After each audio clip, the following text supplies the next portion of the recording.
What's up, y'all? My name is Devontae, and I sacrificed my time so you don't have to. I'm killing it on the uploads, bro. I'm telling you, I'm killing it on the uploads. Again, don't expect this next week, y'all. This is just a very, how do I put this? Short-term thing, because honestly, I got nothing else better to do on my vacation. It's the whole entire day. I mean, you guys think I'm just like, oh, Devontae, what are you doing right now? You should be enjoying your vacation. I am enjoying my vacation, bruh. I'm rolling up. I'm playing Pokemon Emerald version. Been doing that almost all day today and yesterday and the day before yesterday. I'm going to continue doing that as soon as I'm done reviewing this NXT show because I'm having a goddamn blast right now. I'm going to get right back to playing my 2019 Universe mode because I'm having a blast with that also. I'm having fun. But I'm going to have fun watching this show just as much because... folks, I'm going in blind as fuck. I don't know anything about NXT today besides Jada Parker because that's the only thing I should know about. But in all honesty, and no, I'm tripping. No, I know what's going on with Carmelo Hayes and Trick Williams. I know about that also. But outside of that, I know nothing else. I am just going in super duper blind. And this is going to be a true testament, honestly, to someone like a Shawn Michaels as a booker. Because the shows that I did watch in the past, I very much enjoyed for the most part. Let me see if Shawn Michaels can, because I guess essentially I am a casual viewer. Like I'm the guy channel surfing. I'm stopping on NXT to see what the hell's going on. I want to see how good of a booker Shawn Michaels is. Can he capture my attention like he's done for the rest of you guys? And again, you're probably going to hear me botch some names. I'm going in super blind, so I have no clue as far as past rivalries or the feuds that are currently going on at the moment. So again, forgive me for my ignorance. But again, this should be a bit of a sample size, a bit of a test, right? Because even though I'm watching the current product at the moment, obviously I review the shows, this should be the equivalent of someone who hasn't watched wrestling in about 20 years or so, coming in and watching the product and, well, hell, let's see what's going on in professional wrestling today. Look at it from that perspective right there. Also, I am going to review Stand and Deliver, so I want to see also, is this show good enough where I can just watch one show and jump directly into a pay-per-view and feel as if I've been watching the entire sequence of events that built up to the pay-per-view? Because isn't that the real quality of what makes a good booker, where I can just jump directly into any story and feel as if I pretty much have seen the entire story from top to bottom initially? Well, we'll see. But let's run down this card real quick because these names, bro, I don't know anybody. This is crazy. Axiom and I know Nathan Frazier. Nathan Frazier. Axiom and Nathan Frazier. The OC, Luke Gallows and Carl Anderson on NXT. Weren't they just on SmackDown? LWO. Weren't they just on SmackDown? Okay, whatever. I know they trade talent sometimes, but I didn't know they were on NXT though. Oba Femi versus Joe Gacy. I remember Joe Gacy. I like this theme song at the time. Very grungy. Von Wagner, I remember him, versus Lexis King. Oh, no, I know Lexis King. That's Brian Pillman Jr. I know that. Carmen Petrovic? I don't know who the fuck that is. Versus Lola Vice. I know who Lola Vice is. I don't know who she is, but I recognize the name. Fallon Henley, I recognize that name. JC Jane, I recognize that name. That was the girl with Toxic Attraction. So Ruca, I heard that name before, but I'm not familiar. And Blair Davenport. You know what? I don't know. I seen Blair Davenport when she was feuding, I believe, with what's the girl's name? Roxanne Perez, the AJ Lee lookalike. I think I seen her, but I remember hearing about Blair Davenport when she was teaming up with, correct me if I'm wrong, someone could tell me if I'm wrong in the audience, but I think Blair Davenport, she was teaming up with, what's that girl from AEW? What's her name again? Jamie Hayter, right? Weren't they a team? I could be wrong. I remember seeing her name on the indie circuit like 3 or 4 years ago, maybe 5 years ago at this point, actually, now that I'm thinking about it. But, I take that back. I do recognize a couple names, but I have no clue what they're doing at the moment. So this should be very interesting, and let's see what HBK can do. One of my favorite wrestlers of all time. Let's see if he's one of my favorite bookers of all time. With that being said, let's get into NXT going blind. I like that, what's her name? Fallon Henley? I like her theme song. It reminds me like of, I don't know, like a new age Sheryl Crow or something like that. I really dug it. Like, I don't know. I like that a lot. It's like Sheryl Crow meets some obscure pop group or something from like the early 2000s. I don't know. I really like her theme song. I'm not really that much of a pop guy. I mean, I could be a pop guy when I really want to, but her theme song, really like it a lot, and they all look good. But this opening match. So, can I ask a question? Because I've been trying to figure this out for the longest. Is there anybody in the audience who are of Filipino descent? Can someone help me out here for a second? Because I'm very confused.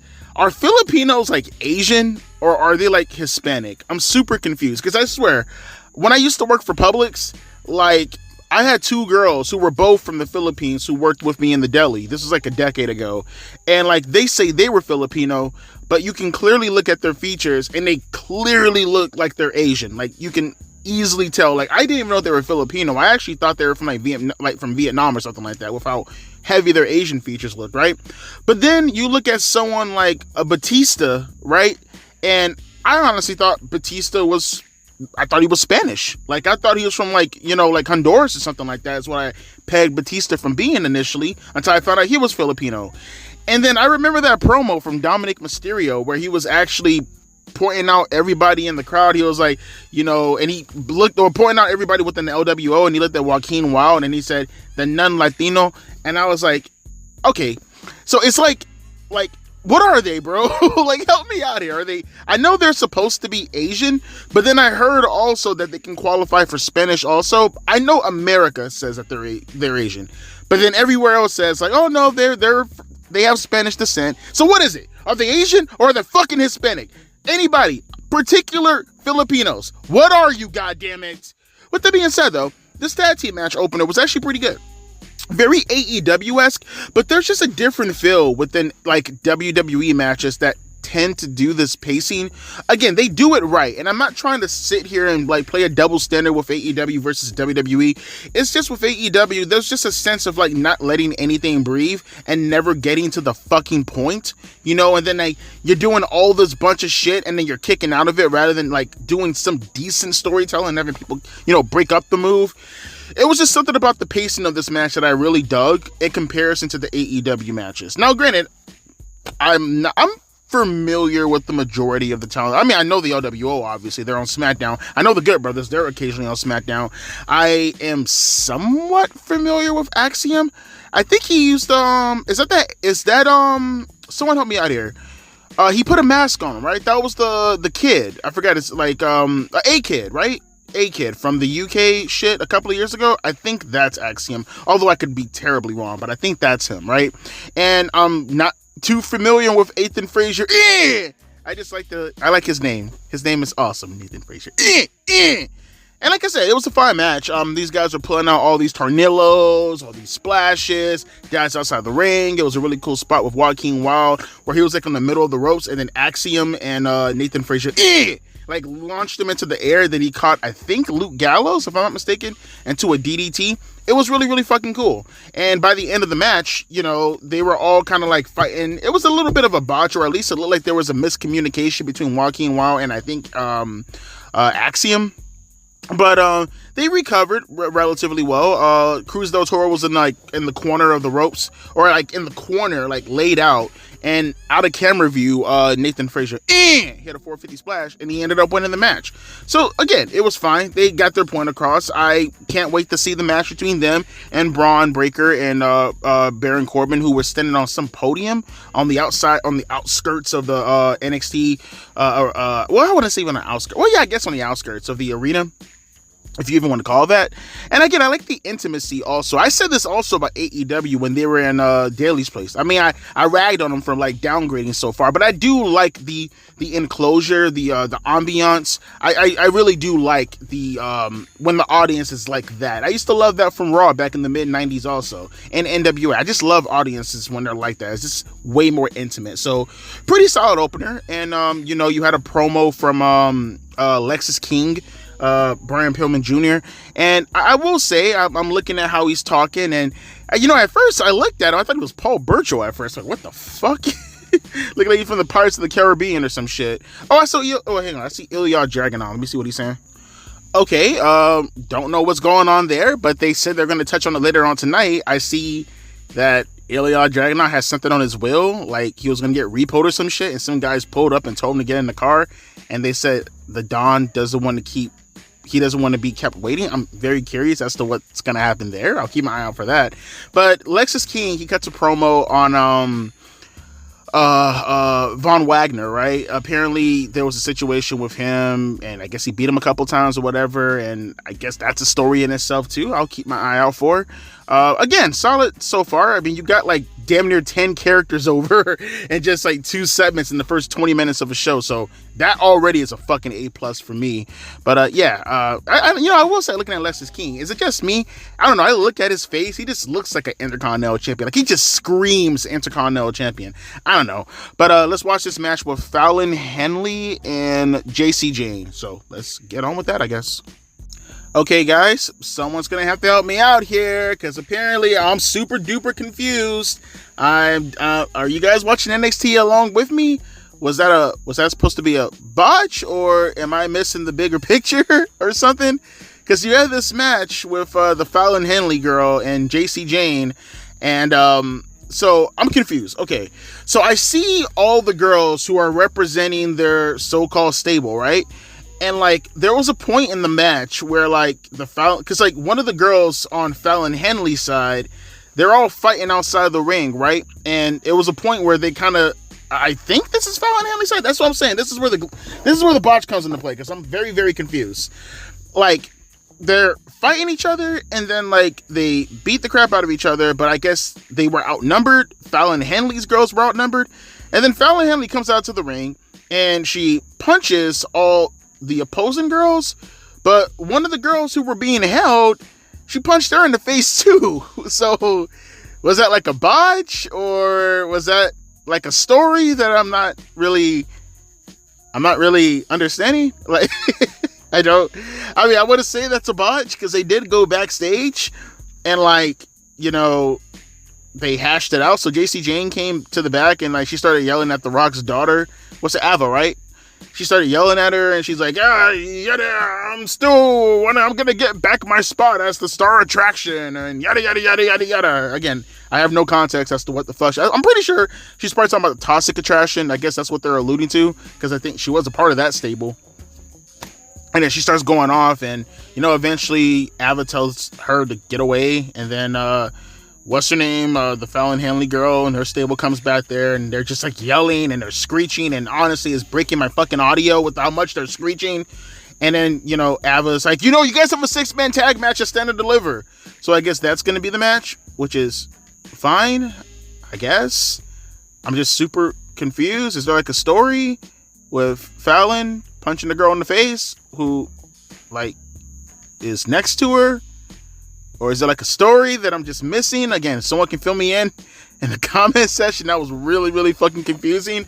But I see Lexis King, and he's about to go out right now to have a match against Von Wagner. So hopefully this one isn't just as confusing, I guess. Let's continue. Okay, that was fine. You know, I will say this. I will definitely say this. This match, it wasn't that good. That Von Wagner guy, and I've been seeing him around for 3 months. That guy, is that AJ Lee? Oh, wow. No, that's that Let me see. Is that Roxanne Perez chick? Let me see. Yeah. Okay, that's that Roxanne Perez chick. Holy fuck. Wow, she really good passes AJ Lee's daughter. I thought that was AJ Lee at first. Holy shit. Oh, that's Lola Vice, huh? Oh, she's Cuban. Oh yeah, I can tell. I'm from Miami. Yeah. I don't have to hear her voice. I don't have to hear her song. I can see how she's dancing. I can tell she's Cuban. Yeah, she's bad as fuck too, by the way. But yeah, this match with Von Wagner and Brian Pillman Jr. I'll say his name, Lexis King. Von Wagner has been around for a while now. I've been seeing him around for a while now, for a couple of years. He's green as shit. Like, he is green as goose shit. That dude is green as shit that lies in the grass that is colored with food dye. He is green as fuck. I will give credit to Lexis for trying his best to work, but it was that, and you can tell there was a little bit of miscommunication when they were next to the ropes, and you know, he was chopping him in the chest, and he was trying to get him to, you know, go for an Irish whip into the ropes, and then Von Wagner's comeback spot felt kind of underwhelming. That Von Wagner guy is not good. I appreciate the backstory, right? So that's what I mean by characters, and that's what I mean by, maybe if you take those two characters and you mesh them together, you get a legitimate story, not a I come to win the match and therefore I want to beat you. That's not a story. That's just two guys having an exhibition. Okay, AEW. Okay, AEW fanboys. No, a story is Von Wagner. He found a family, because I'm listening to what the commentators are telling me. Good job, by the way, for them actually telling me how this actually went on. Good job. So apparently Von Wagner and the Tony Khan lookalike guy, apparently he found a family. I think that's Robbie E, right, from TNA. I think it's Robbie E. He found a family with Rob, and he looked at him like he was now I want to say parental, but maybe a brother or something along the lines of that. He finally found someone who he can actually call family, is essentially what I'm saying. And Lexus King, he does not like his family, which is actually true. Brian Pillman Jr. has a very contentious relationship with his family, if you know his backstory, with his mom, who I think she passed away not too long ago, if I'm not mistaken. Actually, I think I did a community post on that a couple of years ago, now that I'm thinking about it. Obviously, he never met I think he did meet his dad. Brian Pillman Jr., he's like, if he's at the same age as me, he's gotta be like a year younger than me. Maybe a year older, a year younger, or we're exactly the same age. But he never met Pillman, because Pillman died when he was probably like 3, 4, or 5 years old, around the same age as me. So he never got the chance to do that. I think his sister passed away too. So it's like, again, it's just a bunch of bad things that happen in Brian Pillman Jr. in real life, and I guess they're eating off of that. That's character development. That's what I'm asking for, and I do appreciate that from NXT. But the match in itself between these two, that didn't go out too well. Hey, who's this? Hang on. Okay, super confused what the fuck was going on with that. I didn't see any of the girls' names.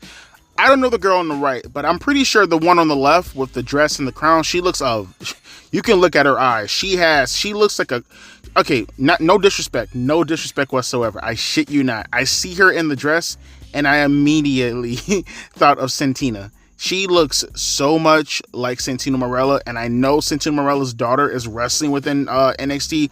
I can look at her face and tell that she's Santino Marella's daughter. So I'm pretty sure that's her. Don't know her name. But again, you can look at her and you can clearly fucking tell. It's like looking at Averand. You can clearly tell it's The Rock's daughter. You can look at her. You can clearly tell that's Santino's daughter. So good for her if that is Santino. I mean, maybe it's not Santino's daughter, but she looks a lot like him. So I know she's with WWE. So actually, I'm not even going to say that. Maybe that's not her daughter. Maybe that's not his daughter. I don't know. But I mean, they have problems. So I don't know. I mean, again, I have no context, but I see the Cuban girl who's about to go up against this other girl who was with Natalia, and AJ Lee's daughter was talking to her. So let's see what's gonna go on with that, I guess. Okay, let's go.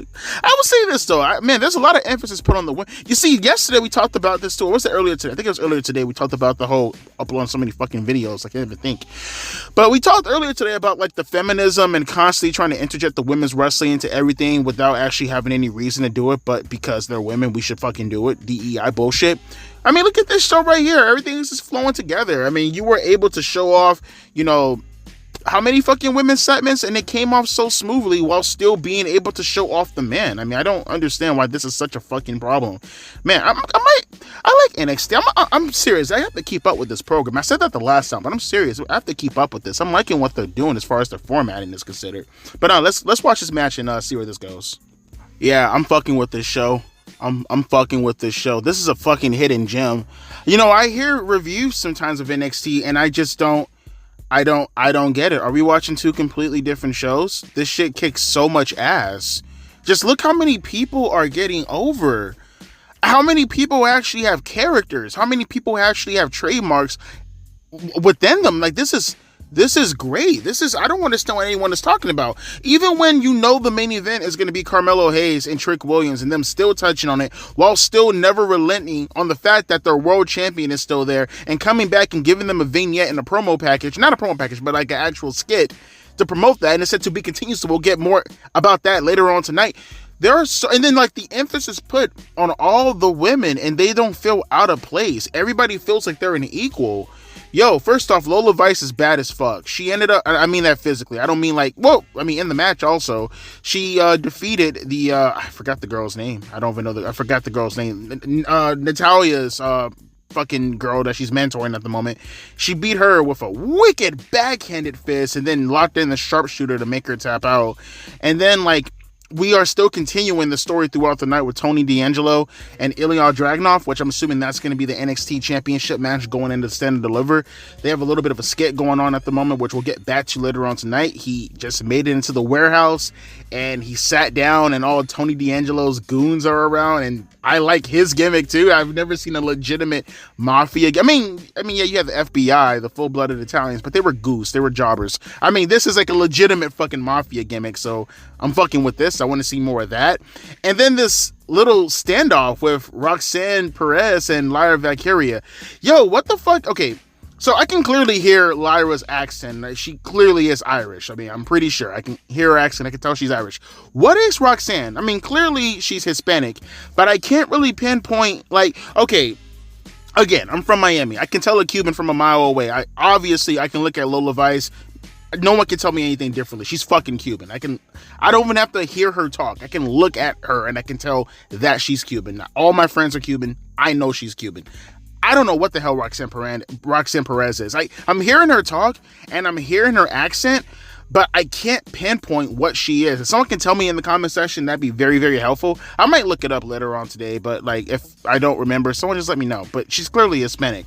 But like they're talking and like, I don't know, bro. Like the stuff that, because Roxanne, like the last time I seen her, she was a babyface. So I guess she's a heel now. And she's like, you know, this is a new Roxanne Perez. When I snapped your arm a few weeks ago, that was me saying, you know, she was like, a few weeks ago, I wouldn't be able to pull myself off to do something like that, but I had to do it and I did do it. And this is a new version of me.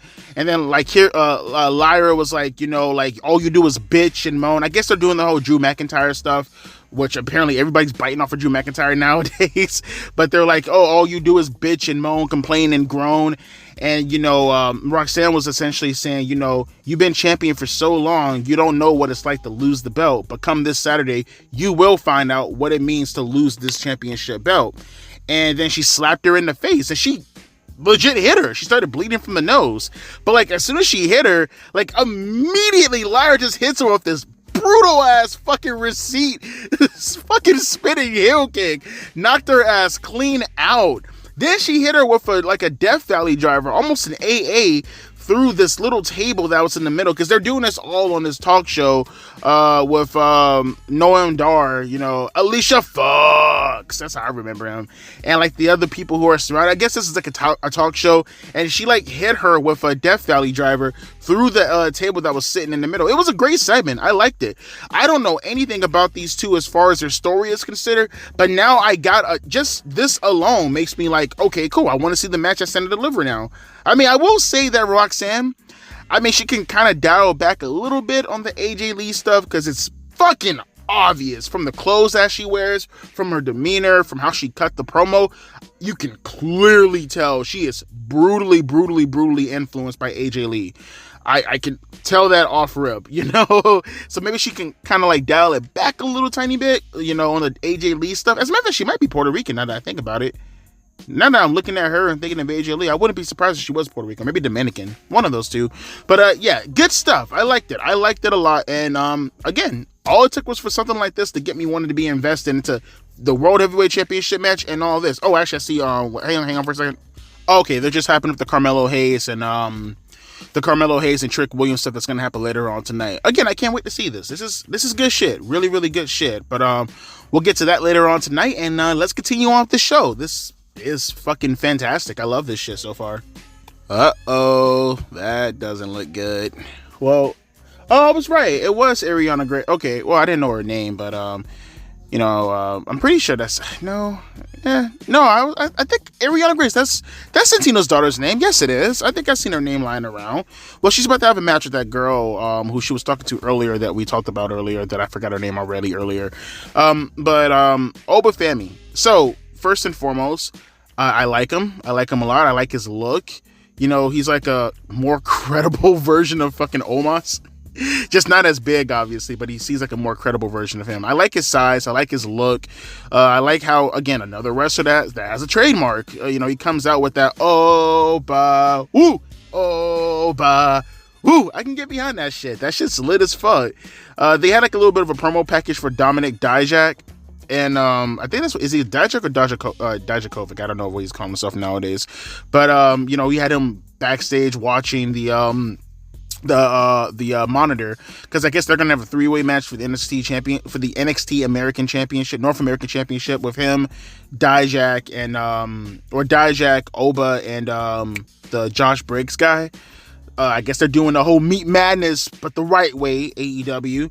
But he was coming out to the ring, and Joe Gacy, who, by the way, still has the best theme song in all of wrestling. I like that whole little fucking upside down camera shit also.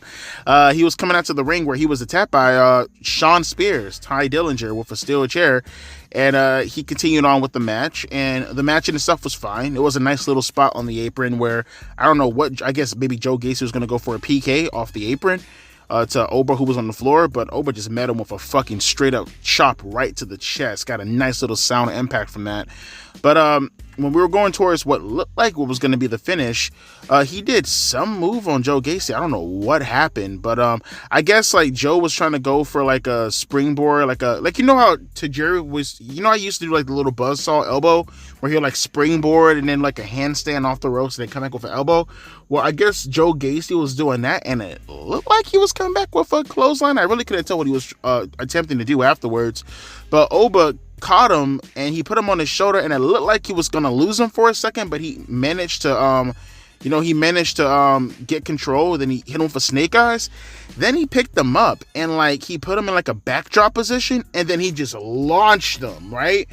And I don't know what happened, but the referee was checking on Joe Gacy and he called off the match and he threw up the X. And obviously it wasn't storyline or anything like that, because they immediately cut the camera from Joe Gacy and they focused directly on Oba, and then it just immediately faded backstage to go to Lyra Valkyria, easy for me to say, and some lady named Tatum Paxley or something. But I don't know what happened. I hope Joe Gacy is okay. These wrestlers nowadays, man. But it wasn't even anything serious. He just picked them up in a backdrop and then threw them. I don't know if it was on that move. I don't know what he got hurt off of, but he got hurt. And whatever happens, I hope he gets better and I hope he feels better. But I guess continuing on with the show. I hate to say the show must go on, but I guess the show must go on. I hope he feels better though.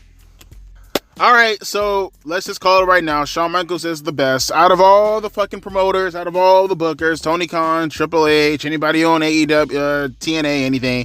All right, Shawn Michaels is the best. Flat out, straight up, he's the best. He's the best. I can't think of another promoter who can mix and match women wrestlers and men wrestlers while still focusing heavily on the character, never, ever, ever getting away from the actual purpose of the show being the World Championship, while still highlighting one of your biggest, most personal feuds. This almost reminds me of the Ruthless Aggression era with how he books, bro. This is absolutely how they would book Raw in 2002. This is fucking fantastic. Absolutely fucking fantastic. So first off, the match card, right? So I'll say this: the Ariana Grace, her going up against the, I guess, Jobber, essentially the enhancement talent.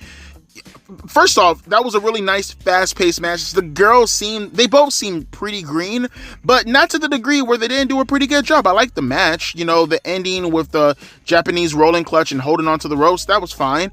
But just the focus, bruh. I love the match card graphic, man. And the music in the background, actual hard rock music.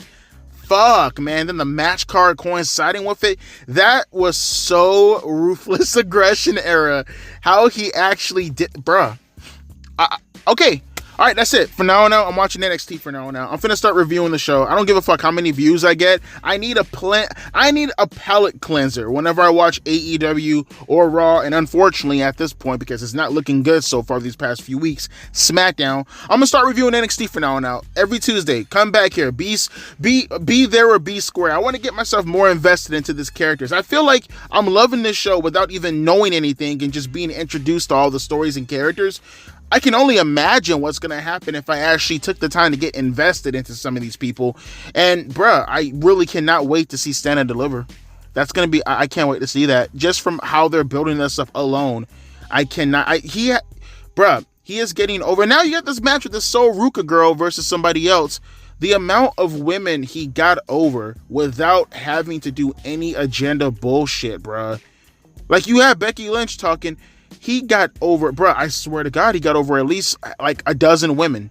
Like, for sure, at least a dozen women without getting away from not touching on any of the men, without not touching on any of the champions. It's fucking incredible. And he's doing all of this. It's 9:38. It's only been an hour and a half and he got this much over. And we're still not even going to touch on yet the rest of the shit that's going to happen with Carmelo Hayes and fucking Trick Williams. Or even the World Championship match. We haven't seen the finale of that segment either. This is bravo. Bravo to Shawn Michaels. Let's continue on with the show, but fucking bravo. I can't say enough good things about how good of a promoter he is or how good of a booker he is. He's fucking fantastic. You guys are tripping everybody who says this show is bad, I don't know what the fuck you're smoking. This show is good as fuck. I like NXT. I like this show a lot.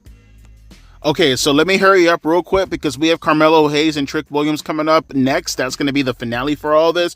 I just want to take a second to say, first off, Ilja Dragunov and what's his name, Tony D'Angelo, that whole little skit right there, I want to see more of Tony D'Angelo, okay? I don't have a problem with Ilja Dragunov, but I kind of want to see Tony D'Angelo win the World Championship just so I can see him. I like his character. I very, very much like his character, and I want to see where they can go with that. That's very Godfather, Goodfella-esque. I guess that's what they're trying to go with the mobster gimmick. I like it a lot. I fuck with it a lot. And I kind of want to see him be world champion. The whole little grabbing his hand and, trying to get his attention and tell him, hey, you don't know what it's like to be in the position of mines. When it's all said and done, I'm going to take your world championship. I could have had all these guys in here, these goons beat the shit out of you. But I want to make sure you're 100% to make it there to give me that world title. And he's like, give him his final dinner. Give him his final meal. And then that was great. That was fan-fucking-tastic. Great character work. I love that shit a lot. Can't wait to see that match. But Ruca. So nothing against Blair Davenport. She was good also. Don't get it twisted. She had to be a base for her, right? Ruca is a boss. Ruca is the real deal. Ruca is the shit. I didn't know who she was at first. And then I seen her attempt to do her finisher. That's the girl with the inside out RKO I talked about like a month ago or so, a few weeks ago. She's the one that does that inside out RKO shit, right? They call it the Soul Snatcher. I like her. I want her. I like her a lot. Now, she's one of the few women who I don't look at, not to say that she's not, bad looking or anything like that. Not my type of woman as far as sexual appeal is considered, but she's one of the few women who I can set aside the sexual appeal stuff, and I want to see more of her. That cartwheel DDT was so motherfucking cool. That looked dope as fuck. That was lit. And she did another move on the apron also that was really, really fucking cool that is just slipping my mind right now that I can't remember. That was also really, really fucking cool. She's really, really athletic. She's really cool. That little one leg stand fucking, because she's selling her leg. And by the way, she's really good at selling too. That little one leg stand springboard body splash move she did. She's fucking fantastic. I want to see more of her, man. She was good. She was really, really good. And just another long line of women that were booked appropriately by Shawn Michaels. And fuck, I don't know how anyone can say that Shawn Michaels is a sexist. Holy fuck. He got over like 5 women matches? God damn, including the women's segment, while never taking away from the men's segments. Just fucking fantastic. But speaking of men's segments, let's get to Carmelo Hayes and Trick Williams, because this is what this has been building up to. God damn, I really can't wait to watch Stand and Deliver. Again, this is a palate cleanser. I'm finna watch the show every fucking week. And that, folks, is how you book a wrestling show. That's how it's fucking done. That's how you book wrestling. That right there was professional wrestling 1-on-1. That promo segment right there, without me having any clue of the history of how they got to this point, already got me indebted into this feud, already got me really wanting to buy the pay-per-view. I'm already going to watch the show. I got Peacock for a year. I'm already in it. But that shit right there is how you sell seats. That's how you put asses in seats. That was a great promo. They got their points in, they got out, they got their catchphrases in, the crowd participating, the fucking heel not having a legitimate point, because I hate that logic of, well, the heel is always at best when you can relate to him. No, dumb motherfuckers, that's not how you relate to a fucking heel. You don't want to relate to the fucking heel. You need to hate the heel. The best heels are the one who has people understanding his perspective. Shut up. You're not a wrestling fan. You're a dumb fuck. You don't understand professional wrestling. No, you need to side with the babyface. The babyface needs to have your side. You need to relate to the babyface. The heel is supposed to be the opposition. The heel is supposed to be your roadblock. And it feels like fans nowadays with their disillusioned minds, because think about it for a second. We live in a society where good is bad and bad is good. So of course they have to say some bullshit like, well, let's have this Joker-esque mentality when it comes to Batman. I need to feel for the guy. I need to feel for the supposed victim while the victims themselves are being victimized. They understood that. They got that. Shawn Michaels gets that. You put Trick Williams right there, a stone cold babyface. No relation. Don't try to fucking misconstrue anything. Not comparing him to Stone Cold. You're just too young to understand what that phrase means. Stop being a dumb fuck. He is over like fucking crazy. The fans, whoop that Trick. Get him, whoop that Trick. Booker T shutting his mouth. I know he likes to do the ad-libs to Trick Williams' theme song, right? But he understands how complex this is. He understands that right now, this is serious. There is no joking. The fans are participating in this, but you shouldn't, okay? Trick Williams came out. He's a babyface. Carmelo Hayes was already before him. He's a heel. He has his goons. Trick Williams has nobody around him. The security guards are protecting Carmelo Hayes from Trick Williams, right? Perfect, right? He's over. The fans are adoring him. And then when Carmelo Hayes talks, he gets that Dominic Mysterio type of heat. Boo! Fuck you, Hayes. Boo! But he's making it all about himself. He's conceited. He's arrogant. He's trying to manipulate Trick Williams, saying, oh, well, let's use a stupid fucking metaphor where the 2 championship belts were our girlfriends, and you have the NXT North American Championship, and you say you're going to chase after her, and I was going to chase after the World Championship, my girl, and then I lose my girl, and then you go behind my back and try to get my girl. It's a great metaphor in the sense that I get where he's coming from because he's disillusioned, because he's an egomaniac. But it's a terrible metaphor because obviously everybody's going after your girl. So your girl must be a whore then, I guess, right? The World Championship is the only thing that matters. And Trick Williams recognizes this, and everybody recognizes this. Everybody knows that what Carmelo Hayes is saying right now is absolute bullshit, and no one should be falling for it. Trick Williams ain't falling for it either. He let him know, nah, bro, that's not how this went down. What really went down, because you exposing yourself right now, telling me how it went down, is that you're jealous of me because I made it to the top, I made it to the point, and you can't stand the fact that I'm now your equal. And Carmelo Hayes is like, look, bro, you've been doing this for 6 months. I've been doing this for 3 years. Catch up. And Trick Williams is like, all right, I'm going to catch up on Saturday. It is what it is. And notice how they were able to touch on the fact that, hey, man, we're going to be the 2 first black men in the main event of a PLE, which is kind of weird because Booker T's sitting right there. I think him and Rock have something to say about that, but that's okay. They didn't have to consistently hit on the DEI points. Why? Because the fucking feud tells the story as is. It's like Swerve Strickland in AEW. He ain't got to remind you 1,000,001 times that he's black and that he's on the top of his game right now. Why? Because his character speaks for himself. Carmelo Hayes, Trick Williams, they ain't got to remind you. Why? Because the feud and their character speak for itself. They could be white, Puerto Rican, black, alien, purple, whatever.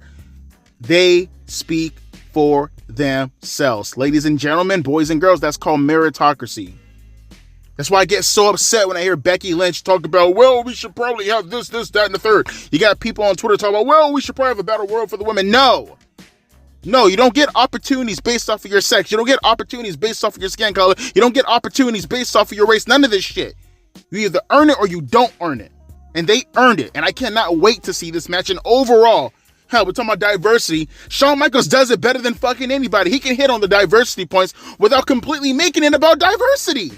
Not one time did I say to myself that I'm feeling overwhelmed because of the women. No, it's because the women have characters, because they have reasoning. You had about 8 matches, all of them hitting their points without having to go completely over the top, over-exaggerated. In and out, everybody gets an opportunity. You get the chance to focus on some characters, some vignettes to promote the championship belt, while still getting the climax of what is now the biggest feud currently right now in NXT. And honestly, probably one of the top 5 biggest feuds currently in professional wrestling at this very moment. That's how you sell a show. That's how you sell a pay-per-view. That's how it's done. Triple H, get your notepad out. Take some notes. Tony Khan, retired from professional wrestling. Bring in a replacement. Let him take some notes. That's how professional wrestling is done. And God damn it all, you can bet your bottom fucking dollar I will be there to review Stand and Deliver, and I will be here every Tuesday to review NXT. Because like I said earlier, I need a palate cleanser. I need a peppermint, okay? I need a peppermint after my dinner. I need some candy, something sweet after having such a succulent fucking dinner. And I can't think of anything more of an appetizer or a palate cleanser than NXT. What I'm seeing right now, currently the best professional wrestling going today. With that being said, let me know your thoughts down in the comment section below. Whenever you ever see me this positive about a wrestling show this consistently, almost never, right? Get used to it, because I'll be back here next Tuesday, and I will be back here also on Saturday for Stand and Deliver, and I'll also be here tomorrow to review AEW. But you take the good with the bad, am I right? As always, my name is Devontae, and I'll be catching you guys later. Hey, let me know some shit down in the comment section below who I should be on the lookout for, or if I kind of fuck up some information when looking at some of these backstories. Although I'm pretty sure I'm on point, because I'm always on point, because I'm Devontae, and I score them points. Bowling. Deuces. P. Eyes.